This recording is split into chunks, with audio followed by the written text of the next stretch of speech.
Horcruxes vault to find one of the other Horcruxes. It's a bank heist, basically.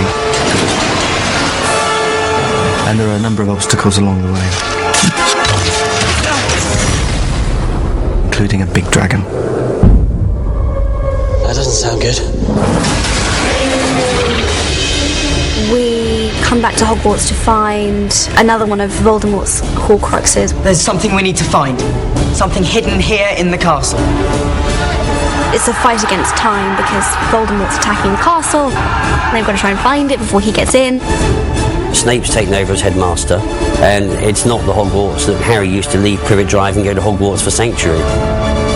Hogwarts is in a state of lockdown. All the magic's gone.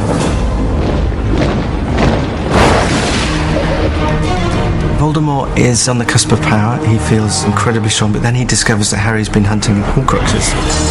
Voldemort knows as each Horcrux is destroyed, he loses his power, and once you realise Harry's on to his secret, then there's a sort of crazy person's determination just to keep going. He becomes even scarier. Anything could happen. Harry works his way through this extraordinary journey with these extraordinary obstacles. And it's not just monsters and dragons and Voldemort. It also comes down to his own sense of self. And whether or not he can see it through. The boy who lived, come to die. All these books and furniture from the castle are kind of stored in this Room of Requirements. We've seen some pretty amazing sets, but nothing for attention to detail and just grandness. The Room of Requirement this year was incredible. They literally filled it with more stuff than you can ever imagine. The Room of Requirements is where Harry has to find one of the Horcruxes. So we end up chasing him in there. What brings you here, Potter? Spells fly left, right and centre. Crabbe can't quite control himself and manages to set the bloody place on fire.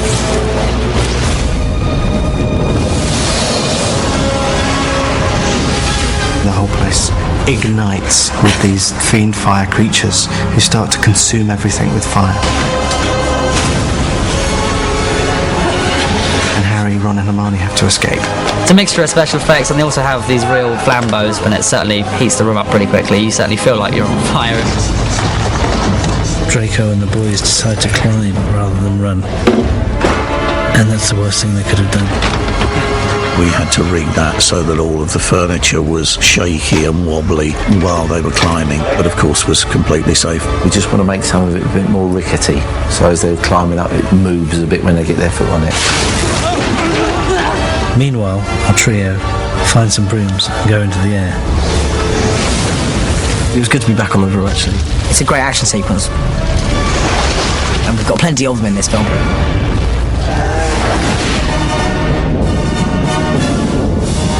It's the concluding chapter of that universal age-old battle of what's right and what's wrong. We needed to go out with a big bang. I actually looked at the cast list. It was absolutely staggering. It really was like the way you imagine it must have been like at MGM in about 1938, where they just threw everything at it, you know. Voldemort's using multiple armies of giants and snatchers and Death Eaters. All sorts of creatures come out of the woodwork. Spiders and monsters of all shapes and sizes.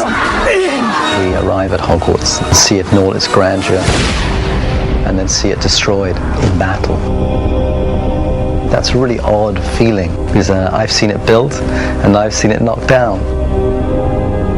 It's kind of sad to see all these sets we've kind of grown up with just destroyed, really. All this rubble everywhere. It's quite shocking, actually. And just because the battle starts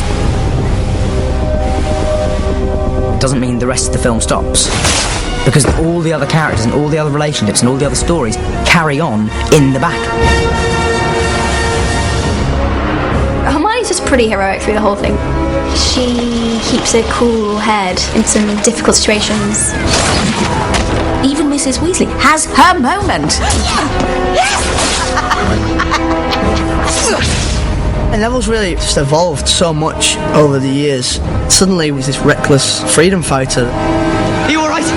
Never better. I feel like I could spit fire.